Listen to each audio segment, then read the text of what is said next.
So here we are. Noticing my big earrings. I really like those big discs. Yeah. Calvin, I miss you. And Rome, you too. You guys are getting so big. And Easton and Raylan, you're doing so much drawing. I really enjoyed that yesterday. That turtle that you drew, Easton, it had so much detail.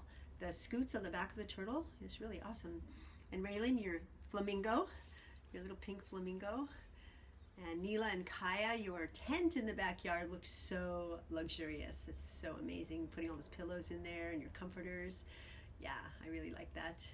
And Blue and Vivian and Dominic and Gus and Cassis and Nona. I hope you are all having a really good time and getting creative and using what's around the house to build forts and have fun. And everyone else, same. Yeah, we've been doing this for a while. And I think this is like my 43rd book that I've read every single day for 43 days straight. It's pretty wild.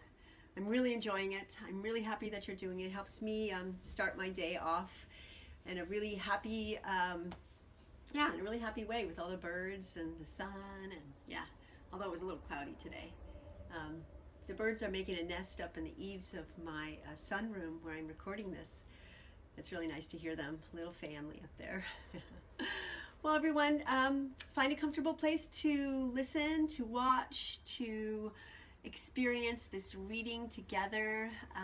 Let's just let our imaginations go wild. Follow That Cat by Savor Piretta and pictures by Peter Melzenek.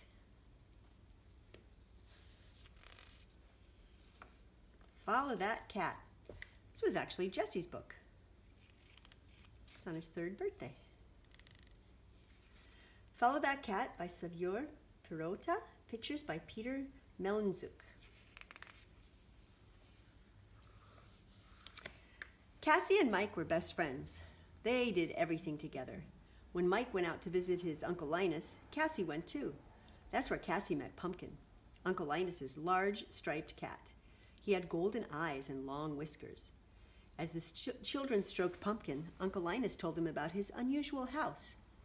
Did you know it has 3 doors, a front door, a back door, and a secret door? A secret door, said Cassie. Where does it lead to? Uncle Linus didn't answer. Instead, he held up a jar full of colored keys. If you use this gray key, he said, it just leads into a closet. But if you use another color, it can take you anywhere. Cassie and Mike stared at the jar in amazement. Can we try it now, they begged. Just the gray key. I'll put your coats away, but then I have to go to the store before it closes. I won't be long, Uncle Linus said. He took a key from the jar, opened the closet, and quickly put their coats inside. A fishy smell wafted out. Pumpkin sniffed hungrily and slipped through the doorway.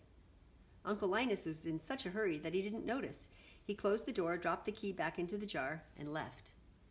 I wonder where Pumpkin is, Cassie asked a moment later. I think I saw him go into the closet, said Mike, but I never saw him come out. Mike opened the door with the gray key, but Pumpkin was not inside. Where could he have gone? Cassie cried. Remember what Uncle Linus said about the other keys? Mike asked. Maybe he used the wrong key and the door opened to someplace else. There were 4 keys left in the jar. Will your uncle be angry if we try another one? Cassie asked. Well, he would want us to find Pumpkin, Mike said. He took the green key and opened the door again. Come on, Cassie shouted as she stepped into the lush green country where the sparkling water tumbled in streams and huge birds soared in the cloudless sky. Excuse me, said Mike to 2 women who were picking tea leaves. Have you seen a large striped cat? We have, they replied. Come with us.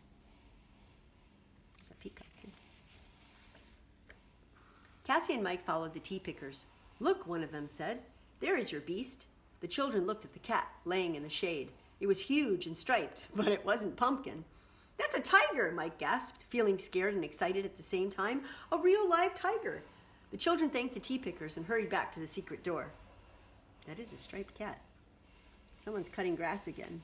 Sorry. Let's try the yellow key, Cassie said. Mike opened the door and a hot, dry breeze blew in the room. They stepped into a golden land full of tall trees with whispering leaves.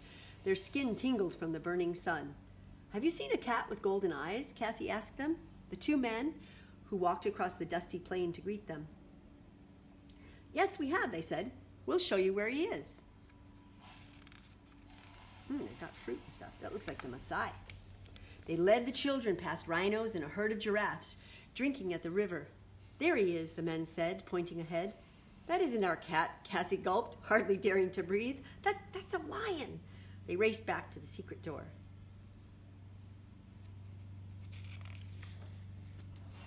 We can't give up, Cassie said. Try the white key. As Mike opened the door, a flurry of snow filled the room. Holding hands, the children clambered up in the icy mountain. Good afternoon, called a man riding a yak. Good afternoon, said Cassie. Have you seen a cat with long whiskers? Well, yes, I have, said the man. He's in that cave. Looks chilly. A big cat padded out of the opening. That's not Pumpkin, the children gasped as they hid behind a rock for safety. That's a snow leopard. And they dashed back to the secret door. Beautiful. There's only the blue key left, Cassie said as she opened the door. A fishy smell wafted out. Mike tiptoed after Cassie and found himself riding on blue waves in a sailing ship. Have you seen a striped cat with golden eyes and long whiskers? He asked the sailor. I have indeed, the captain replied. Oh, I hope it's Pumpkin, Cassie said. Where is he? Well, some of the crew took him ashore in our dinghy, the captain said. We can follow them if you like. Oh, yes, said Cassie and Mike together. Oh, those dolphins, seagulls. Wow, what an adventure. As they sailed closer to shore, Mike could see a cat standing on the prow of the boat ahead. It is Pumpkin, he cried, pointing. Hooray, Cassie shouted. The boats reached the harbor. Pumpkin leapt ashore. Follow him, quick, Mike said. Pumpkin sped past the warehouses on the seafront and disappeared down a narrow alleyway. The children ran after him.